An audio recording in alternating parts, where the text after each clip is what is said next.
Sindh TV news के programme मुलाकात में आपका मेज़बान सरदार अब्दुल रहीम आपकी खिदमत में हाजिर है। नाज़रीन, 18 फरवरी 2008 को इलेक्शंस हुए और कौम ने जमहूरी जमातों को जितवा कर एक जमहूरी हुकूमत कायम करवाई।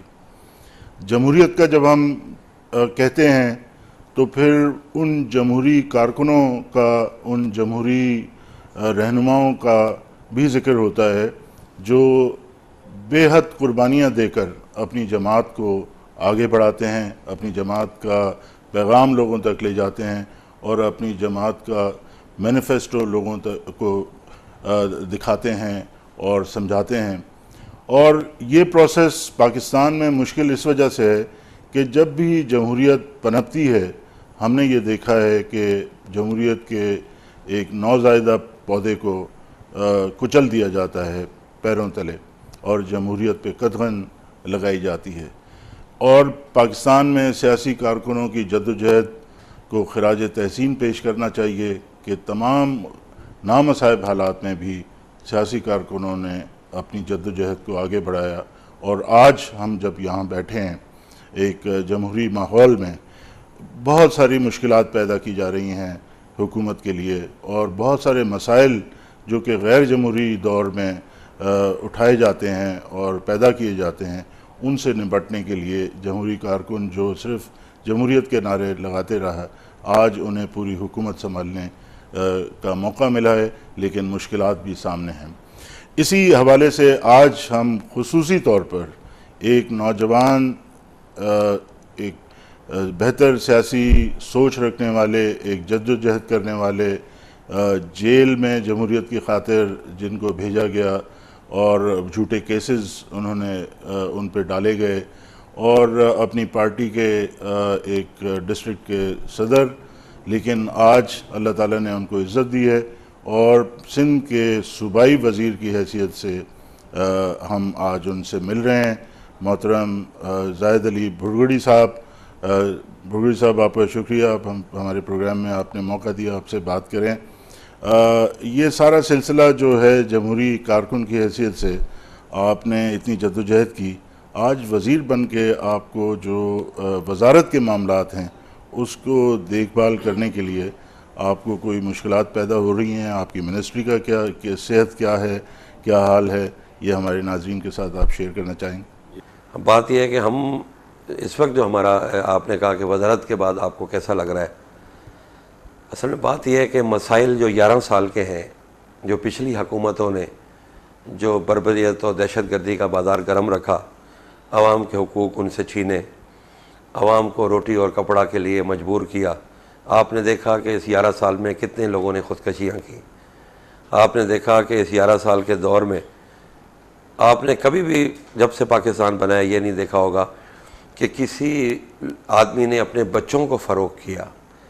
ये पिछली गवर्नमेंट में हमने देखा कि गुजरांवाला में एक आदमी फुटपाथ के ऊपर बोर्ड लगा के बैठा हुआ था कि ये बच्चे बिठाए हुए थे आगे, बराए फ़रोख्त थे। तो लोगों ने पूछा क्या बात है? बोला सी घर में मेरे पास जो है खाने के लिए नहीं है, मैं मजबूर हूँ, रोज़गार नहीं है, तो इस वजह से मैं ये कर रहा हूँ। बिजली का बहरान कितना बड़ा आपने देखा कि ये भी उसी गवर्नमेंट का हमें दिया हुआ।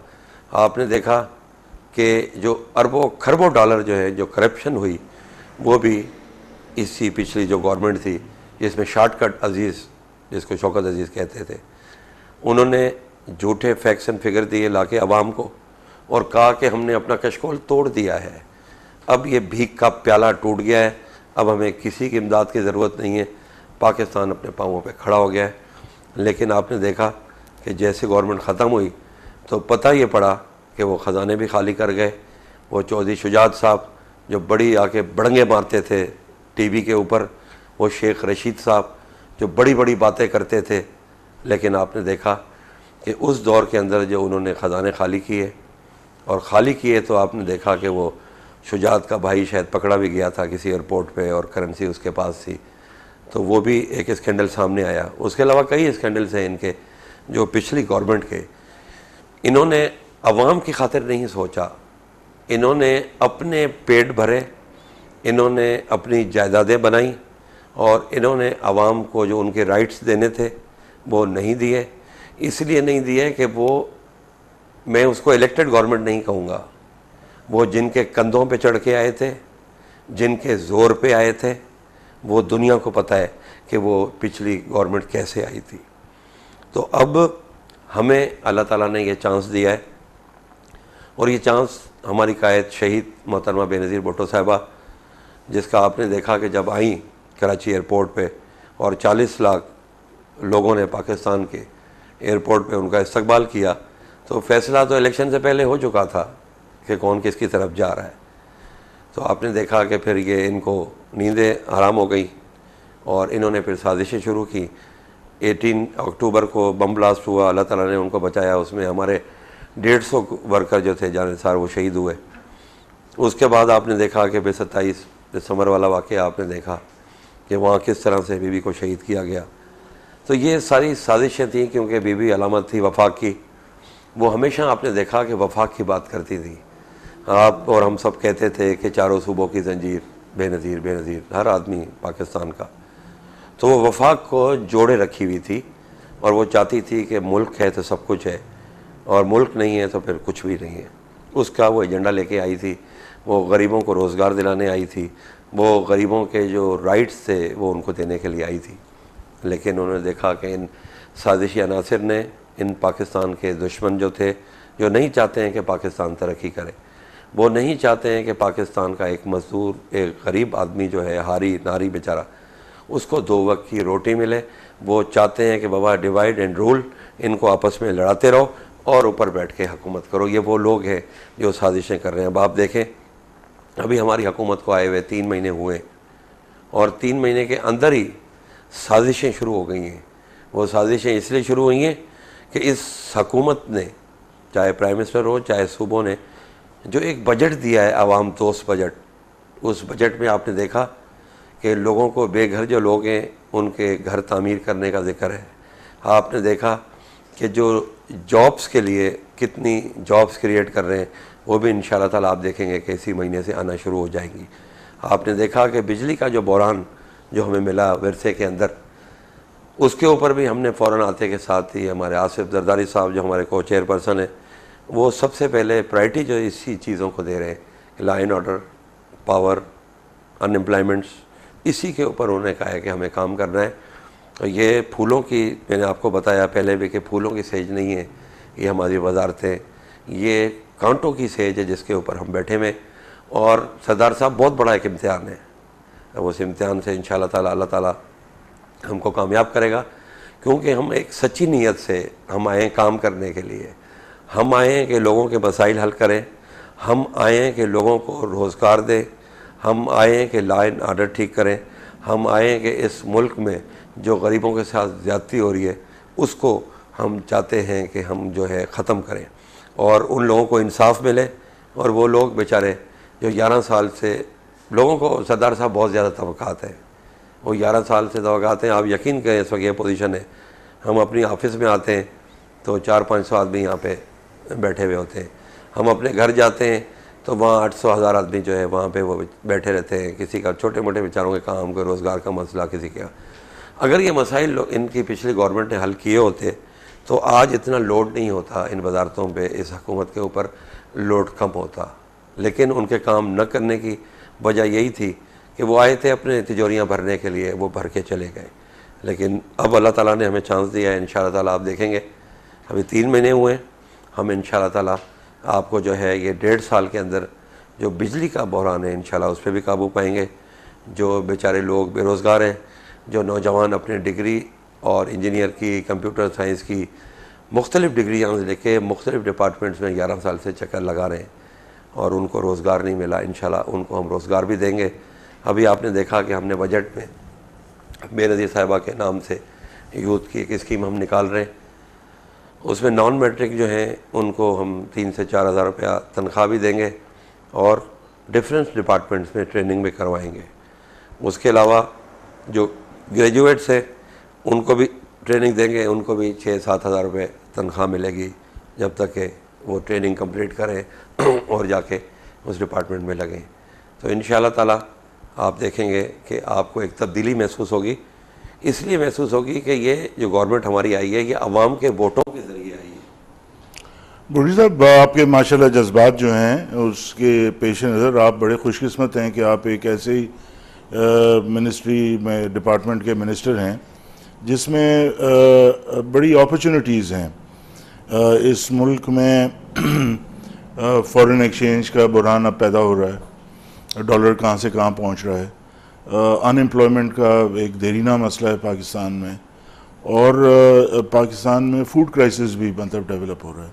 इन तीनों सेक्टर्स को आपका डिपार्टमेंट कवर कर सकता है, क्योंकि अब मौजूदा मेरा ख्याल कोई 3 लाख से ऊपर लोग डायरेक्टली एम्प्लॉयड हैं फिशरी से रिलेटेड, और तकरीबन 4 लाख लोग जो हैं वो उससे मुंसलिक सेक्टर्स में एम्प्लॉयड हैं, और $150 मिलियन की एक्सपोर्ट होती है फिशरीज प्रोडक्ट्स की।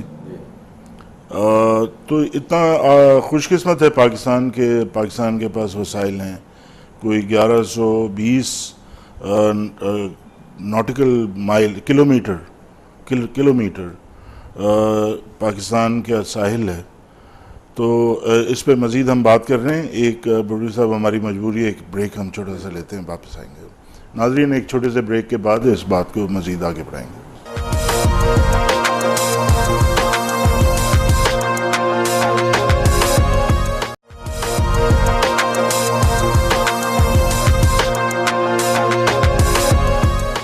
वेलकम बैक नाज़रीन। जिस तरह से मैं अर्ज़ कर रहा था बुढ़ी साहब कि इतना साहिल 1150 किलोमीटर, यानी कि कराची से लेकर लाहौर तक, ये अतिया है पाकिस्तान को, एक तोहफ़ा है।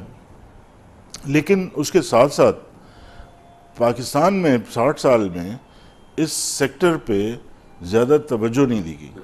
जो पाकिस्तान का पोटेंशियल है उसको बिल्कुल हमने टैप नहीं किया, और पाकिस्तान की जो एक्सपोर्ट्स हैं वो जितनी होनी चाहिए उसका मैं समझता हूँ फ्रैक्शन भी नहीं है। और उस पर सोने पे सुहागा ये कि जो 35% हमारी एक्सपोर्ट यूरोप में होती है उसकी तरफ से हम पर पाबंदी आयद हो गई है। तो ये जो मसाइल हैं इसको आप किस तरीके से हल करना चाहेंगे? आपके क्या प्लान्स हैं और क्या फोकस आपका क्या है फिशरीज डिपार्टमेंट में? बड़ा अच्छा आपने जो है वो पॉइंट रेज किया है। देखें, बात यह है कि एग्रीकल्चर के बाद अगर सबसे बड़ा कोई इस वक्त पाकिस्तान में कोई मौजूद है चीज़ तो वो फिशरीज़ है। बहुत बड़ी इंडस्ट्रीज़ है। एग्रीकल्चर पानी ना होने की वजह से काफ़ी नुकसान हुआ है उसमें। हम चाह रहे हैं कि अब इस फिशरीज़ को जो है हम प्रमोट करें। हमने आते के साथ ही, मुझे अभी तकरीबन 2 महीने हुए कि ये चार्ज संभाला हमने। इसमें तकरीबन 20 लाख जो माहीगीर हैं वो इस समंदर के ऊपर अपना रोज़गार का काम करते हैं, और 20 लाख जो माहीगीर हैं वो हमारे पास सिंध में, पूरे सिंध में 1210 स्वीट वाटर है जिसके ऊपर वो अपना रोज़गार करते हैं। उसमें बड़ी बड़ी लेक्स भी हैं और छोटे छोटे वाटर भी हैं। मुझे याद है कि पिछले गवर्नमेंट में जो स्वीट वाटर के माहीगीर थे उन्होंने पिछली गवर्नमेंट से डिमांड की थी कि आप ये ठेकेदारी निज़ाम जो है इसको ख़त्म करें। पहले ये सिस्टम होता था कि सिंध गवर्नमेंट उन बड़ी बड़ी जो ढंडे हैं, जो झीलें हैं, जो छोटे पानी हैं, उनको अखबार के थ्रू ऑक्शन करते थे। ऑक्शन करते थे तो वो सारा फ़ायदा ठेकेदार ले जाता था और वो ऑक्शन के पैसे सिंध गवर्नमेंट को देता था। लेकिन वो माहीगीर अपना धूप में वहाँ बैठा हुआ है, घर उसके पास नहीं है, उसको कुछ नहीं मिलता था। जब उन लोगों ने डिमांड की, डिमांड करने के बाद उन्होंने मुख्तलिफ़ डिस्ट्रिक्ट में जुलूस निकाले। कराची भी मुझे याद है कि सिंध असम्बली का इजलास था और उन्होंने जब यहाँ जुलूस सिंध असम्बली के सामने निकाल के गुज़रे तो उस वक्त के चीफ़ मिनिस्टर ने उनको लाठीचार्ज किया, और लाठीचार्ज करके न सिर्फ उनको बल्कि औरतों को भी बालों से पकड़ के पुलिस के मोबाइल में बैठा के और जेल की सलाखों के पीछे बंद कर दिया। ये हमने अपनी आंखों से देखा। हम उस वक्त जब बाहर आए, हमने असम्बली देखी, ये मामला हुआ, हम फिर दूसरे दिन उन लोगों के साथ उनका जो प्रोटेस्ट था उसमें हम खुद शाना बाशाना चले और न सिर्फ चले बल्कि हमने उनसे ये हमने वादा किया कि आप दुआ करें, इंशाल्लाह अगर पीपल्स पार्टी की हुकूमत आ जाती है तो इंशाल्लाह ताला हम ये ठेकेदारी निज़ाम का ख़ात्मा करेंगे। हमने आते के साथ ही जो है वो समरी मूव की सीएम साहब को, और हम बड़े शुक्रगुजार हैं उनके, सीएम साहब के और आसिफ अली जरदारी साहब के, जिन्होंने ज़ाती तवज्जो लेके और कहा कि वाकई ये जो हक़ है ये उन मलाहों का है, इसमें ये ऑक्शन नहीं होना चाहिए। और हमने बजट के इजलास में ठेकेदारी निज़ाम का ख़ात्मा कर दिया और हमने कहा कि जो कदीमी लोग वहाँ बैठे उनका राइट है वो जाए और जाके अपनी फ़िश को निकालें वहाँ से और मार्केट में सेल करें। उसके बाद फिर एक और हमने काम ये किया कि सिंध गवर्नमेंट एक लाइसेंस देती थी, जो 100 रुपये और 500 रुपये का वो मला ख़रीदता था। वो जब लेके जाता था तो उसको शिकार मिले ना मिले लेकिन फ़ीस उसको बेचारे को देनी पड़ती थी। उन्होंने ये भी डिमांड की कि इसको भी ख़त्म किया जाए, वो भी हमने जो है उसको ख़त्म करने का ऐलान कर दिया। अब लाइसेंस फ़ीस भी ख़त्म हो गई और ठेकेदारी निज़ाम का भी ख़ात्मा कर दिया। ये बहुत बड़ा एक हमारी गवर्नमेंट में हम कह सकते हैं कि हमने उन गरीबों को डायरेक्ट फ़ायदा पहुंचाने के लिए ये काम हमने किया। अब हम आते हैं समंदर की तरफ। हमारे समंदर पे भी 3-4 किस्म के माहीगीर हैं। एक माहीगीर वो है जो बाबा आइलैंड, बेटा आइलैंड, शम्स आइलैंड, उसके ऊपर रहता है। उनके पास छोटी छोटी बोट्स हैं और वो वहाँ पे शाम को रात को निकलते हैं और दूसरे दिन फिर मतलब वो डेली वेजेस वाले हम कह सकते हैं उसको, वो जाते हैं। मैंने जब उनके मीटिंग की तो उन्होंने मुझे कहा कि हमारे साथ बहुत बड़ा एक ये प्रॉब्लम है, साल में जो 2 महीने आते हैं उसमें हम पे पाबंदी लग जाती है कि भाई इसके ऊपर आप शिकार नहीं कर सकते हैं। अब वो 2 महीने जो हैं बोला हमारे पे बड़े भारी गुजरते हैं, हम कहाँ से खाएं। आपसे हम ये गुजारिश कर रहे हैं, अपनी गवर्नमेंट से ये रिक्वेस्ट करें कि कम से कम 1 महीना जो है हमारे को जून का, वो हमें अगर आप दिलवा दें, रिलैक्स करवा दें सिंध गवर्नमेंट से, तो हम दुआ करेंगे इस हुकूमत को। तो वो फिर मैंने समरी बना के मूव की सीएम साहब को, उनके वेरी काइंड कि उन्होंने फ़ौरन जो है वो उसके ऊपर ऑर्डर किया और वो 1 महीने का उनको हमने रिलैक्सेशन दिला दिया।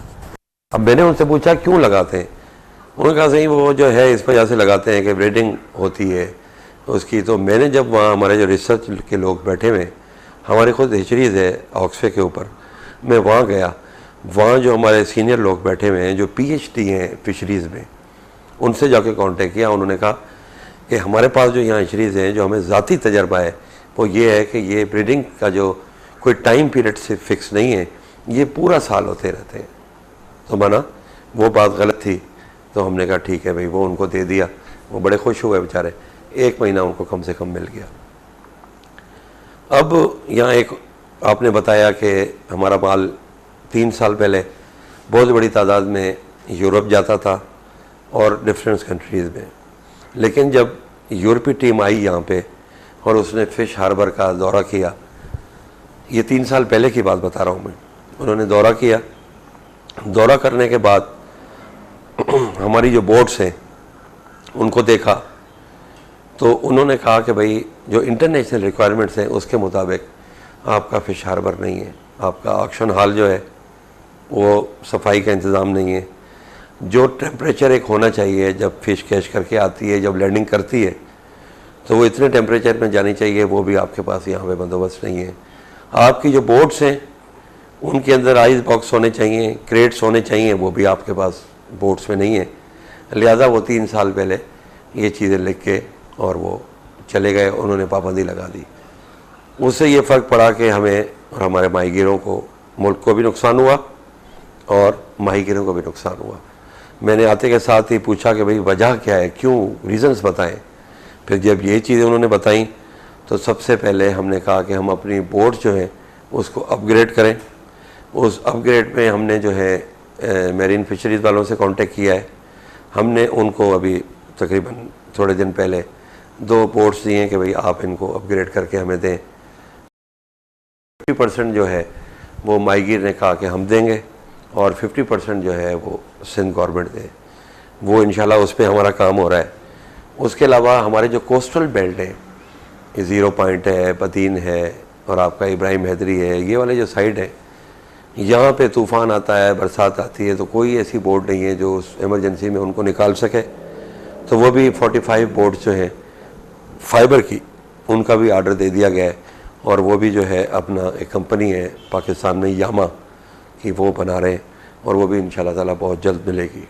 उसके बाद अपग्रेड करने के लिए बोट्स को हमने माइगरों को कहा है कि भाई इसमें आपका भी फ़ायदा है। अब आप देखें, एक ट्यूना फिश है, वो ट्यूना जो है माइग्रेट करके आती है ईरान से और यहाँ पे वो कैच करते हैं और करने के बाद यहाँ पे फिर ईरान और ये लोग आते हैं, वो 70 रुपीज़ पर केजी वो इनसे लेके चले जाते हैं।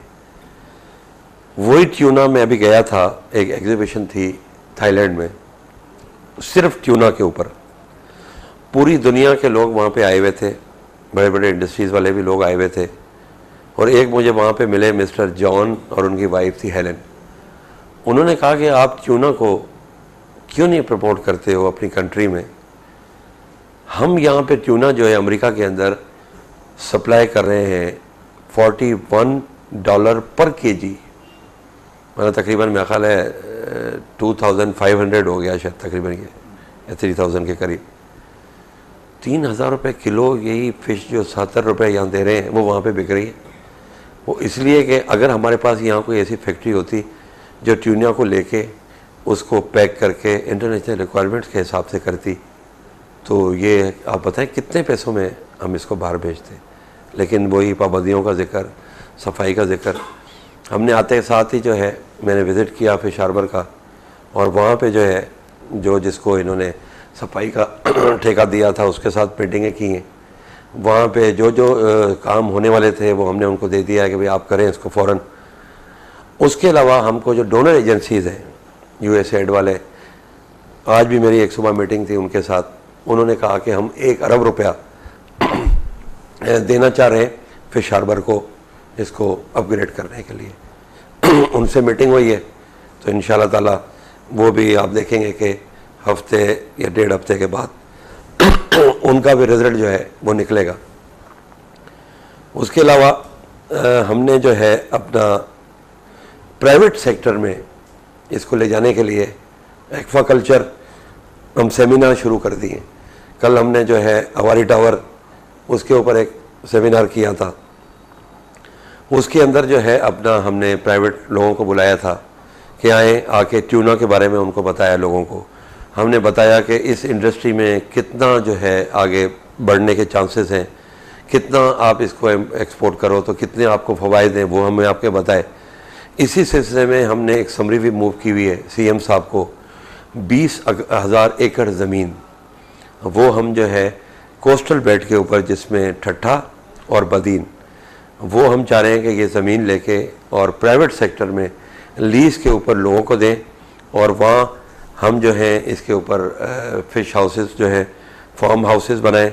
वहाँ पे हम जो है झींगों की जो पैदाइश है उसको वहाँ पे करें। जो हिचरीज़ में हमारा हो रहा है वहाँ पे हमने ट्रेनिंग का प्रोग्राम भी किया है, हमने प्राइवेट सेक्टर में लोगों को बुलाया है, वहाँ पे हम ट्रेनिंग भी उनको करवा रहे हैं। हमारे पास PhD लोग भी आए, हम उनसे भी जो है इस सिलसिले में मदद ले रहे हैं। हमारे पास और इस फील्ड के जो एक्सपर्ट लोग हैं उनकी एक मैंने टीम बनाई है कि भाई आप भी हमारी इस सिलसिले में मदद करें, क्योंकि अब तक साबका जो गवर्नमेंट आई, आपकी बात बिल्कुल सही है कि इसको फिशरीज़ को बिल्कुल तवज्जो ही नहीं दी गई। उन्होंने बोला यार कोई जैसे कोई चीज़ ही नहीं है, उनको छोड़ दिया गया है, इस वजह से इसके ऊपर इतना ये पीछे चली गई। लेकिन आप देखेंगे कि विदिन 6 मंथ मैं इसको इंशाल्लाह जो और इंडस्ट्रीज़ हैं, एग्रीकल्चर है, उसके बराबर इंशाल्लाह इसको मैं खड़ा करूँगा अपने पाँव के ऊपर। और आप देखेंगे उससे फ़िशरमैन को भी फ़ायदा होगा, पाकिस्तान को भी फ़ायदा होगा, हुकूमत सिंध को भी फ़ायदा होगा। और इंशाल्लाह ताला जो इसके अंदर अभी जो हमने कमज़ोरियाँ देखी हैं वो कमज़ोरियाँ सारी नोट की हैं। और हमारे को चेयरपर्सन आसिफ जरदारी साहब भी चाहते हैं कि ये इतनी बड़ी इंडस्ट्रीज़ है जो डेड पड़ी हुई है उसको प्रमोट करें।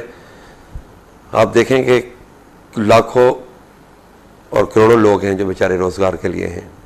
सबको तो आप रोज़गार नहीं दे सकते ना, कुछ को देंगे, कुछ फिर भी रह जाएंगे। तो जो नौजवान रह जाएं उनको ट्रेनिंग करा के अगर हम ये ज़मीनें उन लोगों को लीज़ के ऊपर दें, उनको माइक्रो सिस्टम जो बैंक वाला है, फाइनेंस वाला, उससे बैंक से उसको लोन लेके दें कि भाई आप यहाँ पे लगाएं, बनाएं, अपना फ़िश का फॉर्म बनाएं, फ़िश भी पैदा करें आप उनकी जो है, या झींगे भी, इनके ऊपर भी काम करें।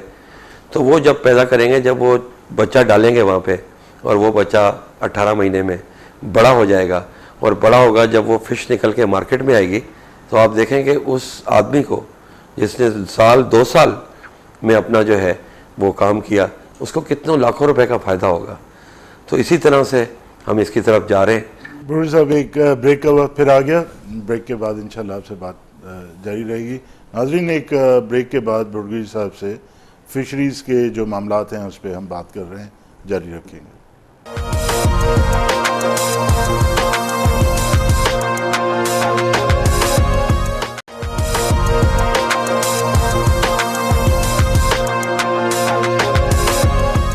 वेलकम बैक नाज़रीन। बुर्गी साहब, आप जो बात कर रहे हैं वो फ्री मार्केट इकोनॉमी की बात कर रहे हैं और पब्लिक प्राइवेट पार्टनरशिप की बात कर रहे हैं।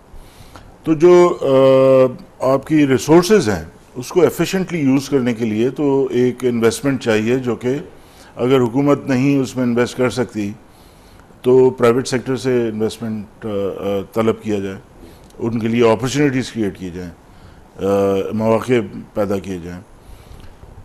सुनने में ये आता है कि सिंगापुर के जहाज़ पाकिस्तान के जो हुदूद हैं पानी के, समंदर के, उसके बाहर खड़े रहते हैं और तमाम मछली पकड़ के, इतने बड़े जहाज़ हैं कि वो मछली पकड़ते भी हैं, उसको वहीं धोते भी हैं, प्रोसेस भी करते हैं, फ्रीज़ भी करते हैं और पैक भी करते हैं, और वही जहाज़ जाके एक एक्सपोर्ट की कार्गो शिप बन जाता है और जहाँ एक्सपोर्ट करना होता है वहाँ डिलीवरी भी कर देते हैं।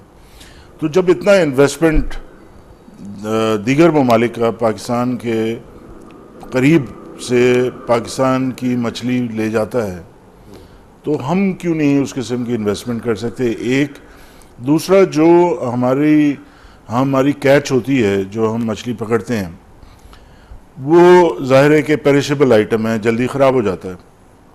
हमारा जो बोट है वो जाता है गहरे समंदर में और 15 दिन बाद लौटता है, और बर्फ़ की सिल पे वो मछली पड़ी होती है, ज़ाहिर है कि वो कंटेमिनेटेड हो जाता है, उसकी वो क्वालिटी नहीं रहती जो कि बैरूनी ममालिक जहाँ पर बड़े हाई स्टैंडर्ड्स हैं इंपोर्ट्स के लिए, इस किस्म के आइटम्स के लिए, उनके लिए वो एक्सेप्टेबल नहीं रहता। तो हम ये कोल्ड स्टोरेज में अपनी फ़िशिंग ट्रॉलर्स को बेहतर करने की उसमें सेक्टर में इन्वेस्टमेंट हमें चाहिए, और कोल्ड स्टोरेज जो है, जो मछली आ जाती है उसको फ्रीज़ करके और पैक करने का प्रोसेसिंग प्लांट्स जो हैं, उसके लिए इन्वेस्टमेंट बड़ी चाहिए। तो ये सिर्फ मामला बहुत ज़्यादा बेहतर हो सकता है अगर वो इन्वेस्टमेंट हो। तो आप कोई कोशिश कर रहे हैं कि इस किस्म की इन्वेस्टमेंट पाकिस्तान में आ जाए? सबसे पहले तो मैं आपके पहले सवाल का जवाब दूंगा। आपने कहा कि ये बड़े बड़े ट्रॉलर्स आ जाते हैं, वाकई में आपकी बात बिल्कुल सही है। अभी रिसेंटली जो है हमारे जो फिशरीज़ के फेडरल मिनिस्टर हैं, मिस्टर गोंदल साहब, वो आए थे और उनको हमने ये सारी बातें की, क्योंकि ये जो लाइसेंस इशू होता है, ये जो बाहर के आते हैं ट्रॉलर्स, चाहे कोरिया हो चाहे जापान हो, जो ये फेडरल गवर्नमेंट करती है इशू। हमने उनको ये रिक्वेस्ट की है कि मेहरबानी करें, ये जो ट्रॉले आते हैं उनके पास लेटेस्ट चीज़ें होती हैं कैच करने की। हमारा जो माहीगीर जाता है उसके पास ऐसी कोई चीज़ नहीं है, क्योंकि आपको पता है कि हम तो 200 साल पीछे हैं। होता यह है कि वो जब आते हैं तो वो समुद्र में झाड़ू करके चले जाते हैं। हमारा अगर माहीगीर जब पहुंचता है वहाँ पे तो वो उसको कुछ भी नहीं मिलता है। 15 दिन का अगर आप उसका लगाएंगे खर्चा माहीगीर का, तो 80 से 90 हज़ार रुपये है।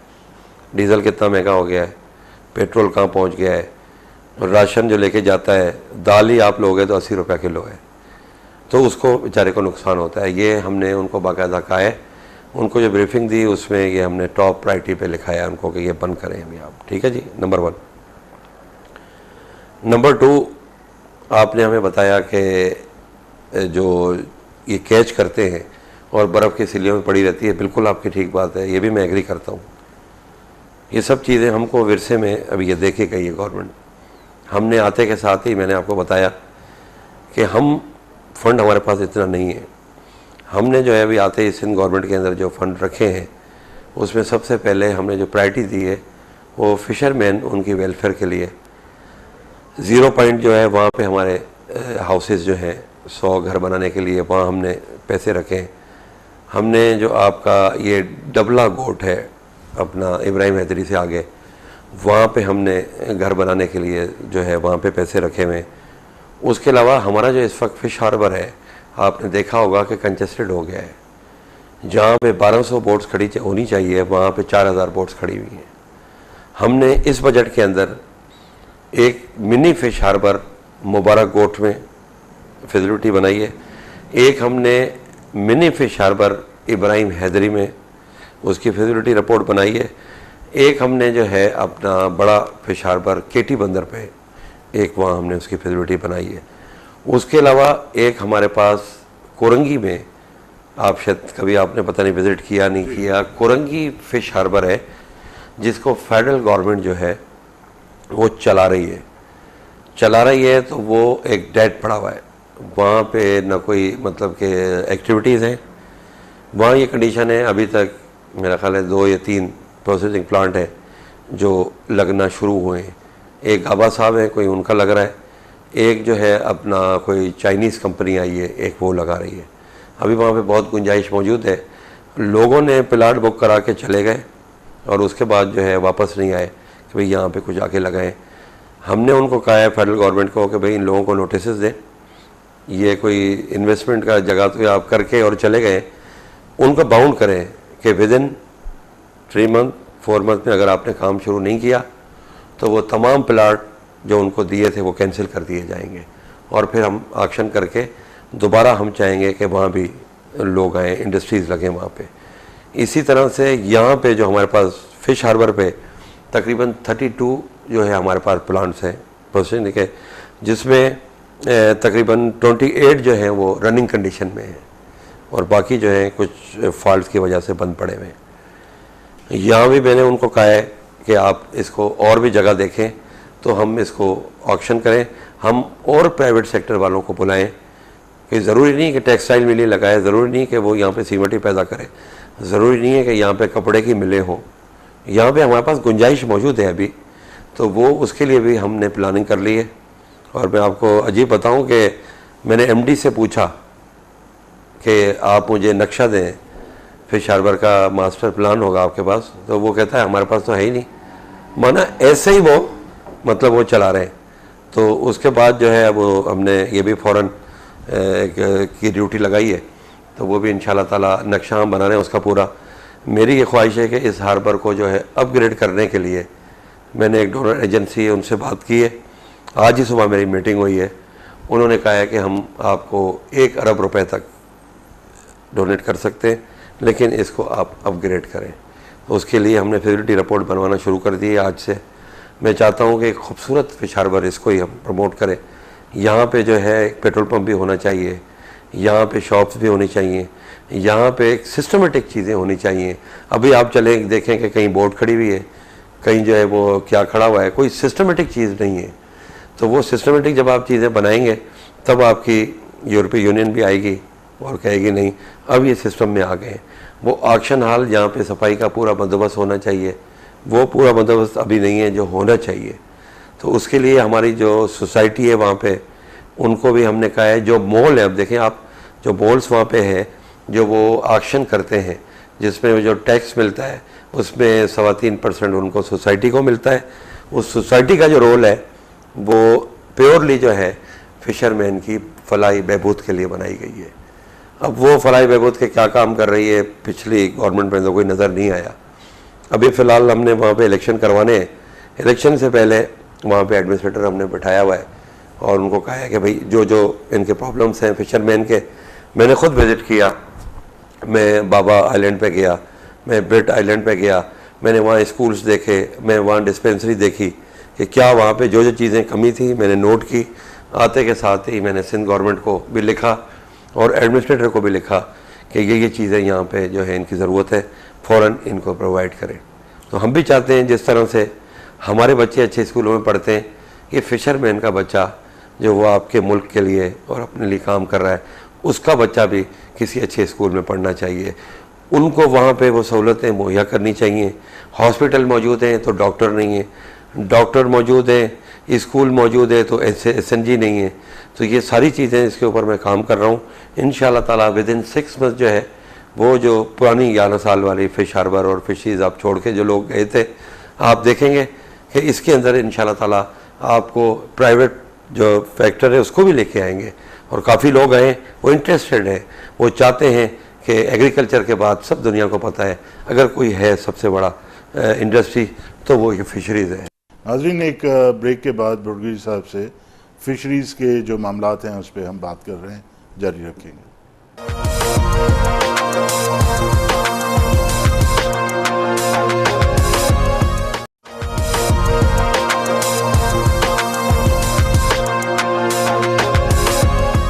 वेलकम बैक नाज़रीन। बुरगी साहब, चार्टर और डेमोक्रेसी में आपकी जमात ने दस्तखत किए, उसमें ये दर्ज है कि जो कंकरेंट लिस्ट है उसको ख़त्म कर दिया जाएगा। तो हम ये देखते हैं कि जिस तरह का निज़ाम यहाँ पर बनाया गया था और जिस तरह से सूबों को कमज़ोर रखने के लिए एक 1 यूनिट का तसलसल था कि कंकरेंट लिस्ट में मरकज़ की तरफ से तमाम सूबाई मामलात में एक पैरेलल डिपार्टमेंट बना हुआ है और मिनिस्ट्रीज़ हैं। फिशरीज़ भी ज़ाहिर है कि एक फेडरल गवर्नमेंट के पास भी मिनिस्ट्री है उसकी, और हत्ता कि कोरंगी में जिस तरह से आपने जिक्र किया कि उनका हार्बर है, एक्सपोर्ट प्रमोशन ब्यूरो आपकी तमाम कैच को एक्सपोर्ट करने की जिम्मेदारी उनकी हो गई, और जो इन्वेस्टमेंट आती है वो भी फेडरल गवर्नमेंट की तरफ से। तो ये सिंध का जो कोस्टल एरिया है और बलूचिस्तान का भी है, बलूचिस्तान वाले उसके लिए आवाज़ उठा रहे हैं कि हमें साहिल और वसाइल पे हमारा हक है। तो सिंध का भी जो हक है इस साहिल का, उसको हासिल करने के लिए आप नहीं समझते कि फेडरल गवर्नमेंट से ये सारी चीज़ें सिंध को ट्रांसफ़र हो जानी चाहिए और सिंध की फ़िशरीज़ डिपार्टमेंट जो है वो तमाम मामलात की ज़िम्मेदार होनी चाहिए, चाहे वो कराची फ़िश हार्बर हो या कोरंगी का फ़िश हार्बर हो या केटी बंदर हो या कोई और आप फ़िश हार्बर बनाना चाहें, और उसकी एक्सपोर्ट भी आपके ज़रिए से हो, आप ही रिस्पॉन्सिबल हों उसके लिए। तो आप नहीं समझते एक तो टेक्निकली आप ये जो नौकरशाही का सिलसिला है कि जनाब फेडरल गवर्नमेंट को लिख दिया और समरी ऊपर गई और समरी नीचे आई है, उससे आपकी जान छूटेगी।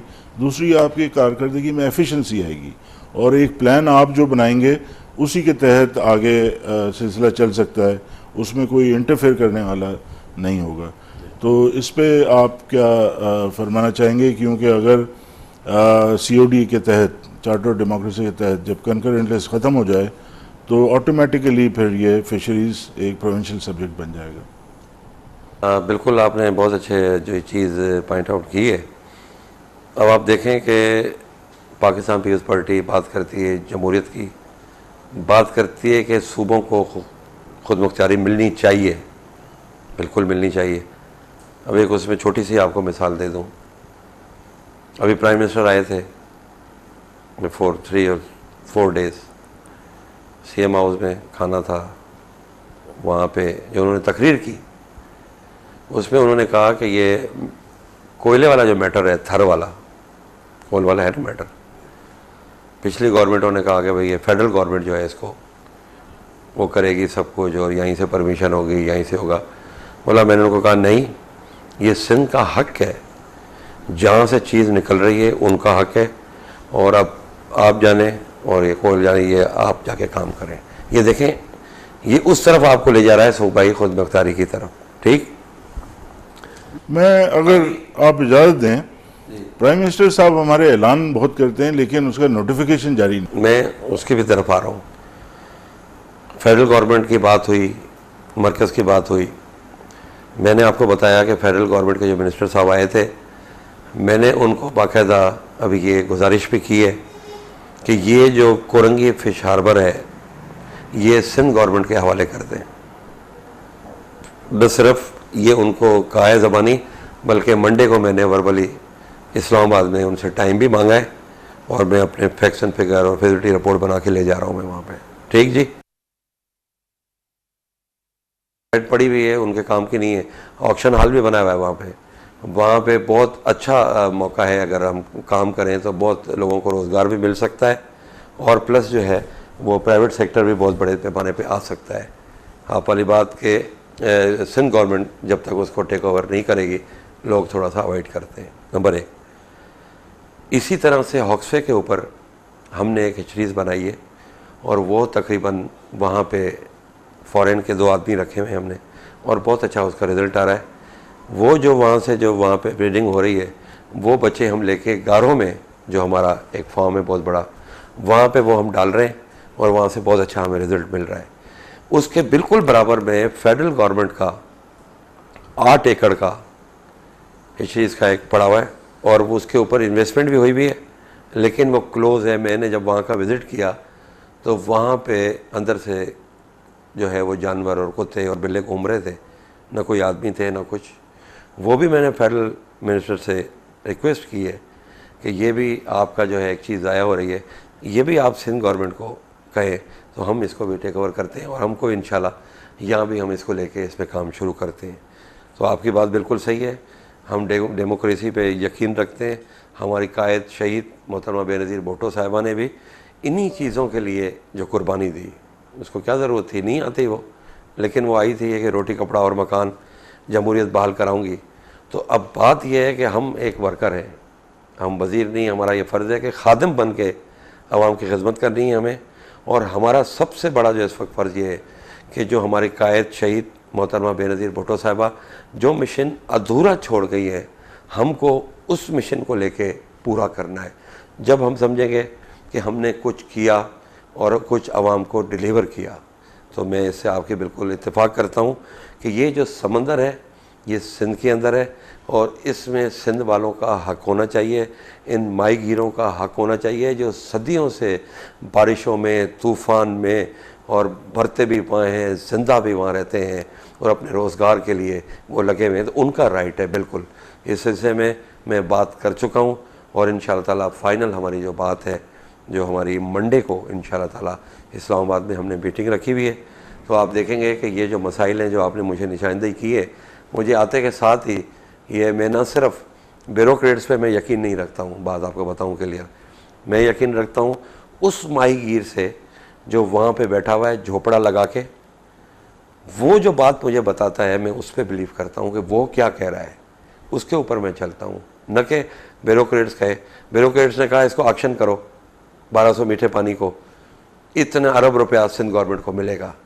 जब उस झोपड़े में गया हूँ और उसने अपनी हालत बताई है कि मेरे साथ जो ठेकेदार आता है ये जुल्म करता है, तो मैंने फिर ये डिसीजन लिया कि नहीं, ब्यूरोक्रेट गलत कह रहा है, पैसे 10 करोड़ नहीं मिलेगा सिंध गवर्नमेंट को, गरीब नहीं हो जाएगी, लेकिन इनका जो हक है वो इनको मिलना चाहिए।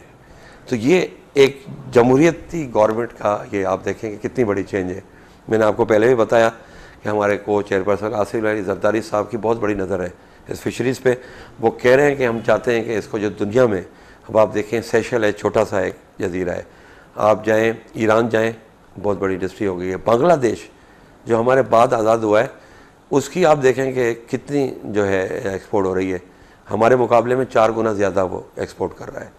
छोटी छोटी कंट्रीज़ उन्होंने इतना डेवलप कर लिया। हम सिर्फ इसलिए नहीं कर सके कि हमारे जो ये गवर्नमेंट गुजरी पिछली 11 साल में, इन्होंने तबाही कर दी इसके ऊपर। उन्होंने सिर्फ वो काम किया जिसमें उनका ज़ाती मफाद था। उसने ये नहीं देखा कि यहाँ पे 40 लाख फिशरमैन हैं, उनका क्या होगा, उनके बच्चों की तालीम का क्या होगा, उनका रोज़गार क्या होगा, बीमारी सीमारी में कहाँ जाएंगे वो, रात को डिलीवरी केस होगा तो क्या उनके पास कोई बोट अवेलेबल है जो वो बाबा से और उनसे अपना शम से, उन आइलैंड से उनको उठा के लेडीज़ को उस हॉस्पिटल तक पहुंचाएगी, या वहीं उनको हम बंदोबस्त कर दें। नहीं, उन्होंने नहीं सोचा, इसलिए कि आवाम की तो फिक्र ही नहीं थी उनको।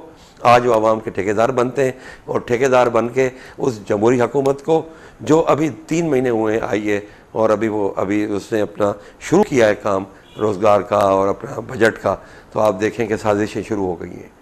ये बम ब्लास्ट जो हुए, ये साजिश है हुकूमत के ख़िलाफ़, ये साजिश है आवाम के ख़िलाफ़, ये साजिश है उन लोगों के ख़िलाफ़ जिन्होंने इस हुकूमत को मुंतखब किया है। लेकिन सरदार साहब, मैं आपको बता देना चाहता हूँ कि वो ताकतें समझती हैं कि इन बम ब्लास्ट कराने से, ये डॉलर बाहर मुंतकिल कराने से और ये थ्रेट करने से शायद जो है इस हुकूमत को गिराया जा सकता है। मैं आपको यकीन के साथ कह सकता हूँ कि अवाम हमारे साथ हैं। ये 5 साल भी ये पीपल्स पार्टी हुकूमत पूरा करेगी और इंशाअल्लाह ताला जो आने वाला 5 साल है वो भी पीपल्स पार्टी हुकूमत पूरा करेगी इंशाअल्लाह ताला। और हम इन दुश्मनों को पाकिस्तान के बताएंगे कि तुम जितनी भी साजिशें कर लो, पर अवाम जब तक पीपल्स पार्टी के साथ है, दुनिया की कोई ताकत हमें नहीं रोक सकती है इंशाअल्लाह ताला। अल्लाह करेगा, आप दुआ भी करें, अवाम भी हमारे साथ है। अल्लाह ताला इस इम्तिहान से भी हमें कामयाब करेगा और हम जो लोगों से वादे करके आए इंशाअल्लाह ताला उन वादों पे हम कायम हैं और इंशाअल्लाह ताला वो हम अवाम को ज़रूर डिलीवर करेंगे। बहुत बहुत शुक्रिया आप बुरगी साहब। हमारा प्रोग्राम के वक्त भी ख़त्म तकरीबन हो गया है। नाज़रीन, आपने देखा कि हमारे नौजवान वज़ीर, इनके सियासी ख़यालात भी आपने सुने और जज्बात भी देखे और इनकी अपने डिपार्टमेंट के मुतालिक जो तफसील से इन्होंने बयान किया वो भी आपने सुने। जब हम छोटे थे और सिंध में रहते थे तो ये बड़ा मशहूर था, कहते थे कि हल कराची झींगो मच्छी। लेकिन फ़िशरीज़ डिपार्टमेंट के अब ये मालिक हैं और हमें उम्मीद है कि फिर वो एक फ़िज़ा बनाएंगे कि यहाँ पर इतनी बेहतरी आ जाए फ़िशरीज़ डिपार्टमेंट में कि पाकिस्तान की एक्सपोर्ट्स भी बहुत बढ़ जाएं, पाकिस्तान को ज़र मुबादला भी हासिल हो और पाकिस्तान के नौजवानों को नौकरियां भी मिलें इस डिपार्टमेंट के ज़रिए से। और जहाँ तक ईरान और बांग्लादेश की आपने बात की है बुरगी साहब, लंदन के सुपरमार्केट में आपको, हमारे नाज़रीन को सुन के ये हैरत होगी कि ईरान और बांग्लादेश का पल्ला मिलता है वहाँ पर, और सिंध का पल्ला जो मशहूर था आज सिंध में भी हमें दस्तयाब नहीं है। वो इसलिए दस्तयाब नहीं है कि पानी नहीं है सर। पानी दरियाओं में नहीं है। ये पल्ला मच्छी जैसे आपको पता है कि ऊपर चढ़ती है, पानी के ख़िलाफ़ करंट के जाती है। पानी ना होने की वजह से हम उससे भी महरूम हो गए हैं। मैंग्रोव्स काटे जा रहे हैं, उसको ख़त्म किया जा रहा है। पाकिस्तान यहाँ के जो जजीरे हैं उनको बेचा जा रहा है। जो कुछ हो रहा है, अब ऐसे सोच वाले हमारे एडमिनिस्ट्रेशन संभाल रहे हैं, वजारतें संभाली हैं, जिनको अवाम का दर्द भी है और पाकिस्तान में बेहतरी भी लाना चाहते हैं। हमें पूरी उम्मीद है बुरगी साहब से कि फ़िशरी डिपार्टमेंट को इंशाअल्लाह 4 चांद लगाएंगे। नाज़रीन, बहुत बहुत शुक्रिया।